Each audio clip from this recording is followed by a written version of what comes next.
Browning targeted in Manchester double murder.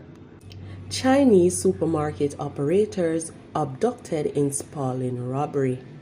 Please remember to subscribe, like, share, comment, and don't forget to hit that notification bell so you can always be updated with the latest news. Now for the news in details. Craighead, Manchester. Police in the South Central Parish are theorizing that a 39-year-old woman may have been the target of a gun attack, which resulted in the death of 2 people and the wounding of another on Saturday night. The woman, identified by police as Tanisha Burton, otherwise called Browning, was fatally shot along with 74-year-old Wilford Mollison, otherwise called Danny, in a gun attack. The 2 were residents of Bigwood District in Craighead.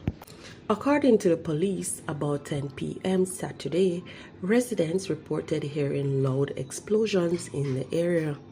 When the police arrived at a shop in the area, 3 people were found with what appeared to be gunshot wounds. They were taken to hospital, where Mollison and Barton were pronounced dead. An injured man who was shot in the back and collapsed after running was admitted.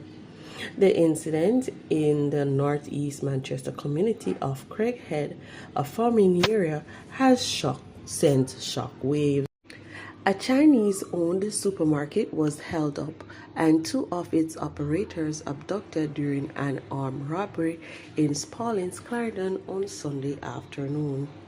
Police stated that about mid-afternoon on Sunday, a group of armed men went into the supermarket posing as customers before demanding cash at gunpoint. An undisclosed sum of cash was robbed from the establishment. Police stated that the armed men then took hostage of 2 of the Chinese business people and abducted them from the supermarket. Police stated that the Chinese were later released in Baillieston, Clarendon. A manhunt has since been launched in search of the armed men.